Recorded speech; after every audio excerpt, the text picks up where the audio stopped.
Hey everyone, welcome to week 6, already week 6 of our course. I want to thank you very much for posting everything by Thursday. That was great time management. It allowed everyone to be able to read each other's and I hope think a little bit more thoughtfully about your comments and responses rather than waiting until Sunday night trying to read everyone's and then respond quickly because they're due by Sunday night. So I hope you understand my reasoning in moving that due date up. We will continue to use this schedule of posting your response by Thursday and then responding to 2 other classmates' posts by Sunday. This week we do have a discussion. It's a choice sharing week this week. So what I've asked you to do is choose 2 of the elements that we're going to read about in chapter 6, which is all about history of schools within the United States. But there are 3 elements of our textbook that I really appreciate. One is the teacher interviews, the other is the teacher's lounge, and then the challenging assumptions. So what I'm asking you to do is choose 2 of those to respond and share your reflections and thoughts about. Please do not simply summarize what you read or learned. We're all reading them. I want you to share ahas that you've had as you read something or learned something.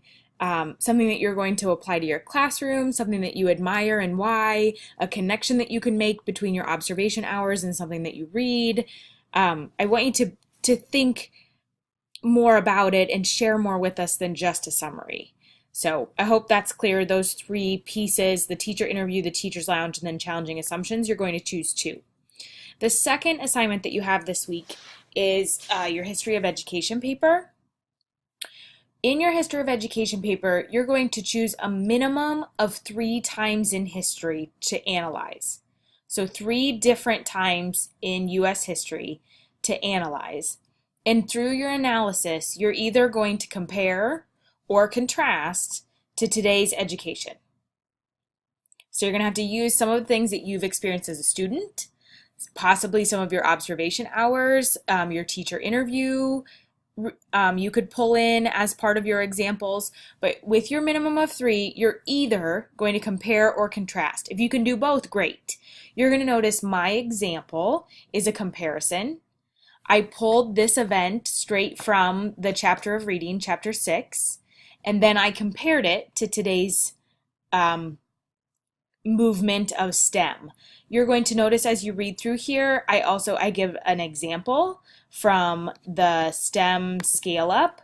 So I did some research outside and provided a quote from Governor Reynolds. So along with your examples that are coming from your textbook, you can use the information from your textbook. That's great. Make sure that you cite it.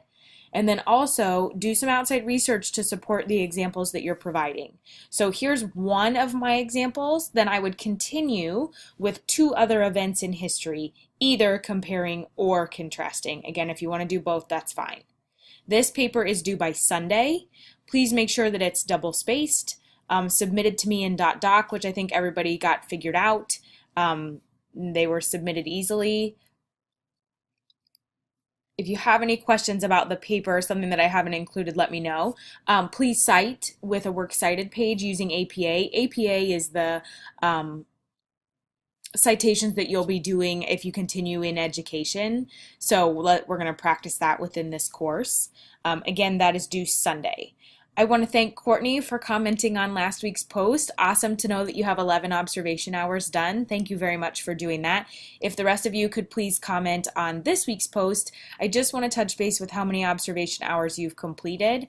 And please don't forget to reflect on your blog with each week that you are observing. Kind of a short video this week, lots of new learning. I appreciated your ideas last week about homework. I feel it's a very hot topic within education right now, so something that you need to stay aware of, and the impact that homework can have, the benefits that it can have. As some of you shared, like a reading log is a great homework that will help students at every level no matter what. We can't ever read enough, and so making that a focus of your classroom is a great idea.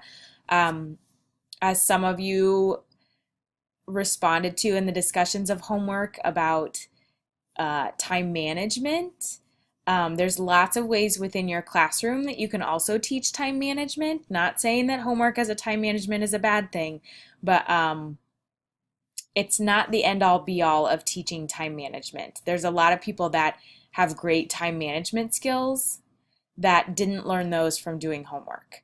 So I always want you to be analyzing the why behind your giving homework and then measuring the effectiveness of the homework. Is it actually doing what you're wanting it to do? It's a big part of being a teacher. Measuring effectiveness. It's huge. Okay, guys, I hope you have a great week. Let me know if you have any questions. I look forward to reading your history of education papers. Lots of great learning this week coming from the textbook, and excited to see your discussion posts on Thursday and then responding to those through Sunday.